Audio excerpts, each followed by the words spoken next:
Hello everyone and welcome back. Congratulations आप सभी को जिन्होंने भी सीबीटी क्लियर किया है एसएससी जीडी का और अभी अगले पड़ाव के लिए तैयारी कर रहे हैं। तो हम इस वीडियो में फ्रीक्वेंटली जो ज़्यादातर पूछे जाने वाले सवाल कुछ होते हैं, कुछ डाउट्स होते हैं, तो उन सब को कवर किया गया है। इस वीडियो में कोशिश किया गया है कि जितना हो सके ज़्यादा से ज़्यादा क्वेश्चंस का आंसर करो। सबसे पहला क्वेश्चन के साथ स्टार्ट करेंगे कि अभी जैसे आप सभी का रिटन टेस्ट कंप्लीट हो गया है, अभी आप लोगों का फिज़िकल एफिशिएंसी और फिज़िकल स्टैंडर्ड टेस्ट शुरू होगा। फिज़िकल एफिशिएंसी मतलब रनिंग होगा, जो कि वेरी करेगा। अगर आप मेल कैंडिडेट है यानी आप अगर पुरुष है तो आपके लिए, और आप लद्दाख में नहीं रहते हैं, तो आपको 5 किलोमीटर दौड़ना पड़ेगा 24 मिनट के अंदर क्वालिफाई करने के लिए। और अगर आप लद्दाख में हैं तो आपको 1.6 किलोमीटर रनिंग करना पड़ेगा 7 मिनट के अंदर। और अगर आप एक महिला है तो आपको 1.6 किलोमीटर यानी कि 1600 मीटर दौड़ना पड़ेगा 8 मिनट 30 सेकंड में, अगर आप लद्दाख के निवासी नहीं है तो इन जनरल। लेकिन अगर आप लद्दाख में रहते हैं तो आपको 800 मीटर 5 मिनट में दौड़ना पड़ेगा।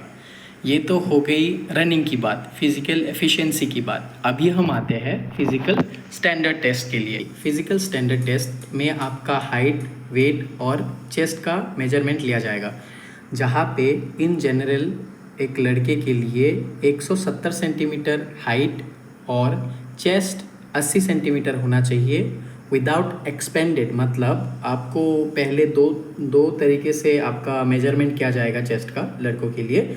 एक तो है आपको ऐसे ही मेजर करेगा कि चेस्ट कितने सेंटीमीटर है, वो आपका 80 सेंटीमीटर होना चाहिए। और उसके बाद आपको हवा भरने के लिए कहा जाएगा, बोलेगा चेस्ट फुलाओ। उसके बाद आप 5 सेंटीमीटर चेस्ट को फुलाने में सक्षम होना पड़ेगा आपको। और लड़कियों के लिए हाइट है 157 सेंटीमीटर इन जनरल, और चेस्ट का मेजरमेंट नहीं होता लड़कियों के लिए। तो ऑफ कोर्स इसमें आप सभी को रिलैक्सेशंस भी मिलता है आपके रीजन के अकॉर्डिंग। आप मान लीजिए अगर आपका चेस्ट 80 सेंटीमीटर है और आप 5 सेंटीमीटर फुलाने में असक्षम रहे, नहीं फुला पाए, तो भी आप डिस्क्वालीफाई हो जाएंगे।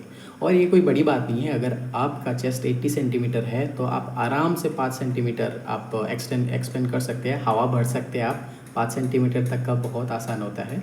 अगर उससे ज़्यादा भी कोई तो 10 से 11 सेंटीमीटर तक भी फुला लेता है, तो ऐसी कोई बात नहीं है। अगर आपका चेस्ट अभी थोड़ा कम है, 80 सेंटीमीटर नहीं है, उससे 1 सेंटीमीटर या 0.5 सेंटीमीटर कम है, तो आप अभी से थोड़ा एक्सरसाइज में, आप जो भी एक्सरसाइजेस करते हैं रनिंग के बाद, आप थोड़ा अपना न्यूट्रिशन पे फोकस कीजिए, आपका खान पान थोड़ा सा सही कीजिए और पुशअप्स करना शुरू कीजिए। पुशअप्स से भी बहुत ज़्यादा फ़र्क पड़ता है। आप पुशअप्स कर सकते हैं, उसमें डायमंड पुशअप्स मैं कहूँगा एक वेरिएंट होता है डायमंड पुशअप, वो ट्राई कीजिए, उससे बहुत फ़र्क पड़ता है। उसके बाद हम बात करते हैं मेडिकल टेस्ट की। आपका पीएसटी और पीईटी फिज़िकल स्टैंडर्ड टेस्ट और फिज़िकल एफिशिएंसी टेस्ट के बाद आपका मेडिकल टेस्ट होगा। मेडिकल टेस्ट कराया जाता है आपकी बॉडी क्या परफेक्ट है या फिर फिट है, जो भी ड्यूटीज़ आपको मिलेंगी उसका निरीक्षण करने के लिए, जिसकी वजह से आपका अपर बॉडी, आपका लोअर बॉडी और एक्सरे भी निकाला जाता है, ब्लड टेस्ट, इन सब का जांच होता है। अगर आपको कोई एक पॉइंट मिलता है, मतलब मान लीजिए आपको कोई एक पॉइंट, मतलब कैरी एंगल है या फिर वेरिकोज वेन्स है या कोई एक प्रॉब्लम है जो आपको एक पॉइंट दिया गया कि ये प्रॉब्लम आपको है, तो आपको एक बार और री मेडिकल के लिए मौका दिया जाएगा। वहाँ पे भी आपका डिटेल एग्जामिनेशन होगा उस पॉइंट पर। अगर वहाँ पे आप क्लियर कर लेते हो, वो सर्टिफाइड कर देते हैं कि इनको ये प्रॉब्लम नहीं है जो पहले लिखा गया था, और उस जहाँ पे आप जाएंगे सेकेंड टाइम, उसमें बस वो एक ही पॉइंट का एग्जामिनेशन होगा। अदरवाइज़ आपका फिर से डिटेल सब कुछ पहले से नहीं किया जाएगा। अगर उसमें आप पास हो जाते हो तो आपको मेडिकली फ़िट कर दिया जाए। टैटूज़ की बात करें, बहुत सारे लोग टैटूज़ के शौकीन होते हैं, टैटूज़ बनवा लेते हैं। तो अगर वो inner face of the forearms के फोरआर्म्स में है, मतलब दिस साइड, इस साइड एक सर्टेन उसका साइज़ है, उस साइड पे अगर उस साइज़ के अकॉर्डिंग अगर है तो ठीक है, वो चल जाता है। ऐसा नहीं है कि एकदम थोड़ा टैटू होने से बाहर ही कर देते हैं, लेकिन अगर जो लिमिट है उससे ज़्यादा होता है तो ऑब्वियस है, तो उस टैटू की बेसिस पे भी आप डिस्क्वालीफाई हो सकते हैं।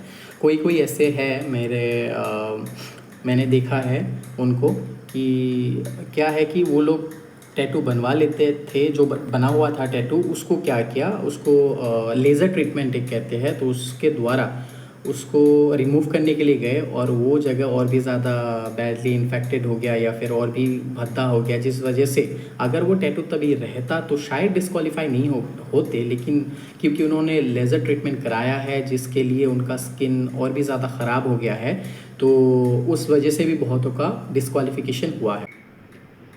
फिज़िकल हेल्थ या फिर फिज़िकल स्ट्रेंथ के साथ साथ मेंटल हेल्थ या मेंटल स्ट्रेंथ भी बहुत ज़्यादा ज़रूरी होता है। तो अपने बॉडी को प्रॉपर रेस्ट दो, सही खाना खाओ, सही खान पान करो, और बैड हैबिट्स अगर कुछ है तुम्हारे अंदर, अगर तुम स्मोकिंग वगैरह करते हो, ड्रिंकिंग वगैरह करता हो, सब कुछ छोड़ दो, ये सब कंज्यूम मत करो।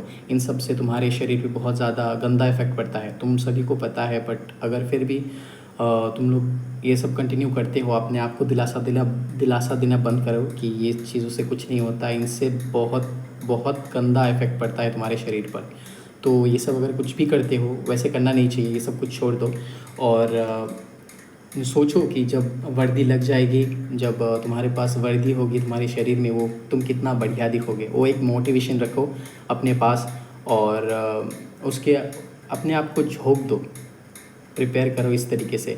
और फिर भी तुम्हें कुछ लगता है कि तुम्हारा कुछ ऐसा मेडिकल प्रॉब्लम है, जैसे वेरिकोज वेन्स हो गया, या फिर कैरी एंगल हो गया, या फिर नॉकनीज हो गया, या फिर आँखों का कुछ डिस्टेंस विजन में कुछ प्रॉब्लम है, या कलर ब्लाइंडनेस का कुछ प्रॉब्लम है, तुम एक बार अपने से कोई भी सरकारी हॉस्पिटल में जाओ, जाके ये टेस्ट वगैरह तुम करवा सकते हो। तो एक बार करा ही लो, बेहतर है, तब तुम और भी ज़्यादा श्योर हो जाओगे और भी थोड़ा कॉन्फिडेंट हो जाओगे इस मामले में। अगर तुमको ये वीडियो अच्छी लगी हो तो लाइक करो, शेयर करो और सब्सक्राइब करो इस चैनल को। और अगर कोई भी तुम्हारा क्वेश्चन है, डाउट है, तो उसको कमेंट सेक्शन में डालो और मैं उसका आंसर करूँगा definitely. All the best for your SSC GD journey. जय हिंद।